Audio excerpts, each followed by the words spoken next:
ગઈકાલે બપોરે અમદાવાદ શહેરના વાડજ વિસ્તારમાં એક 9 લાખ રૂપિયાની ચીલ ઝડપ થઈ અને આ ચીલ ઝડપ થતાં જ અમદાવાદ પોલીસે સમગ્ર શહેરમાં નાકાબંધી કરી અને માત્ર 24 કલાકની અંદર આ ભેદ ઉકેલી દીધો। અમદાવાદ પોલીસના કહેવા મુજબ ચીલ ઝડપ કરનાર એટલે કે 9 લાખની લૂંટ કરનાર બીજો કોઈ નહીં પણ પેટ્રોલ પંપમાં આસિસ્ટન્ટ મેનેજર તરીકે કામ કરનાર જ આરોપી હતો। શેર બજારમાં દેવું વધી જતા તેમણે તેમના બે મિત્રો સાથે આ લૂંટનો પ્લાન ઘડી કાઢ્યો હતો, કારણ કે આરોપીને ખબર હતી કે પ્રતિ દિવસ એટલે કે દરરોજ કેટલા લાખો રૂપિયા પેટ્રોલ પંપથી બહાર ભરવા જાય છે અને તેને લઈને એક માસ્ટર પ્લાન બનાવવામાં આવ્યો। દેવું ભરપાઈ કરવા લૂંટનો પ્લાન તો ઘડી કાઢ્યો, રૂપિયાઓ પણ લૂંટી લીધા, પણ 24 કલાકમાં આખરે તેઓ જેલના સળિયાની પાછળ ધકેલાઈ ગયા। કાલે બપોરના ટાઈમમાં એક મેસેજ હતો કે વાડજમાં પેટ્રોલ પંપ છે, ત્યાંથી બાઇક પર પૈસા લઈને બેંકમાં જમા કરવા જતા બે પેટ્રોલ પંપના કર્મચારી જ્યારે જતા હતા ત્યારે એક બીજી બાઇક એમને પાછળથી પીછો કરતી હતી અને એમને જબરદસ્તી ચીલ ઝડપ કરીને જે પૈસાની બેગ હતી એ લઈ લીધી હતી અને ચોરી કરીને નીકળી ગયા હતા। એના અનુસંધાને વાડજ પોલીસ સ્ટેશનમાં કાલે ચીલ ઝડપનો ગુનો નોંધ્યો હતો। જે રકમ ગઈ હતી એ 9 લાખ રૂપિયા હતા એ બેગમાં અને એના અંતર્ગત આ ચોરીની અને ચીલ ઝડપની ફરિયાદ આપણે નોંધાઈ હતી। 24 કલાકની અંદર વાડજ પોલીસ સ્ટેશન ના પીઆઈ, ડી સ્ટાફ, પીએસઆઈ અને તમામ સ્ટાફે મળીને આ 3 આરોપીને અરેસ્ટ કર્યા છે અને કુલ 8 લાખ અને 65,000ની રિકવરી કરી છે। એમાંથી જે બાકીની રકમ છે આ આરોપીઓ સ્પેન્ડ કરી ચૂક્યા હતા અને કપડાં લેવામાં અને એક હોટલમાં રોકાણ માટે એ લોકો ખર્ચી ચૂક્યા હતા। એમાં મુખ્ય 3 આરોપી છે, એમાં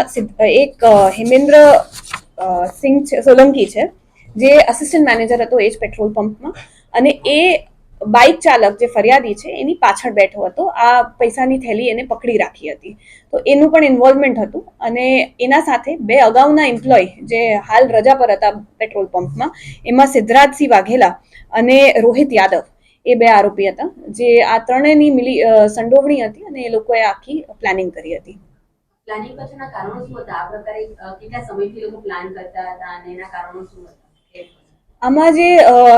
હેમેન્દ્રસિંહ છે એને થોડુંક શેર બજારમાં નુકસાન ગયું હતું અને અસિસ્ટન્ટ મેનેજર તરીકે પેટ્રોલ પંપમાં કામ કરતો હતો, તો એને ખ્યાલ હતું કે દરરોજ આ જ ટાઈમે બેંકમાં પૈસા જમા કરવા માટે પેટ્રોલ પંપથી લઈ જતા હોય છે અને આ રૂટ પણ એને ખ્યાલ હતું કે પાછળની સાઈડ જે બેંક થી થઈને રસ્તો જે છે એ જ રૂટથી જતા હતા। એટલે કાલના દિવસમાં એ પોતે પણ બાઇક પર હાજર હતો અને એને જ આ બે બીજા એમ્પ્લોઈઝ જે હતા એમને ટીપ આપી હતી અને પછી આ રીતે એ લોકોએ આખું પ્લાનિંગ કરીને કાવતરું કર્યું હતું।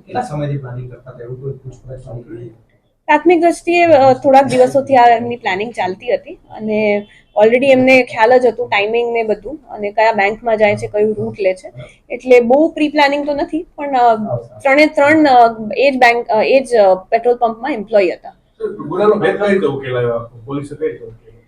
તો જે વાડજ પોલીસ સ્ટેશનના પીઆઈ છે જોશી, પીએસઆઈ છે રાઠોડ અને એમના તમામ ડી સ્ટાફે આમાં પહેલા તો સૌપ્રથમ પેટ્રોલ પંપના તમામ સ્ટાફની પૂછપરછ કરી અને એમાંથી થોડુંક હિન્ટ મળ્યું હતું કે આ રીતે આ ભાઈનું થોડુંક લોસ થયું છે અને અગાઉ એ જ જાહેરાત કરતા હતા। પછી આપણે સીસીટીવી કેમેરા પણ જોયું હતું, તો જે 2 જણ બાઇક પર આવતા હતા એ સીસીટીવી કેમેરા પર મોઢા પર રૂમાલ બાંધેલું હતું, પણ એમની ઓળખ પણ અગાઉ પેટ્રોલ પંપમાં કામ કરેલા એમ્પ્લોય સાથે મળતી હતી, તો એ ડિરેક્શનમાં થોડુંક તપાસ કરતા આ આખું ખબર પડી હતી અમને તપાસ દરમિયાન। 9,50,000ની ચીલ ઝડપ હતી, કેટલા રૂપિયાનો મુદ્દામાલ છે તે કબજે કરવામાં આવ્યો છે અને જે બાકીનો મુદ્દામાલ છે તે ક્યાં કોઈ વાપર્યો છે કે શું છે? 9,50,000ની હતી, પણ આપણે જે એમને પાવતી માંગી હતી તો એમાં એમને 9 લાખ જ છે જે જમા કરવા માટે લઈ ગયા હતા, જે એમની રિસિપ્ટ હતી, એટલે 9 લાખની ચીલ ઝડપ થઈ છે। એમાંથી 8,65,000 પાછા આવ્યા છે। એમાં બાકીની જે રકમ છે 35,000 એ લોકો એક હોટલમાં રોકાણ માટે જે આરોપી છે એમાં વાપરી દીધી અને નવા કપડાં લેવામાં વાપરી હતી, તો એ પ્રમાણે આટલી રકમ ઓલમોસ્ટ રિકવર થઈ છે।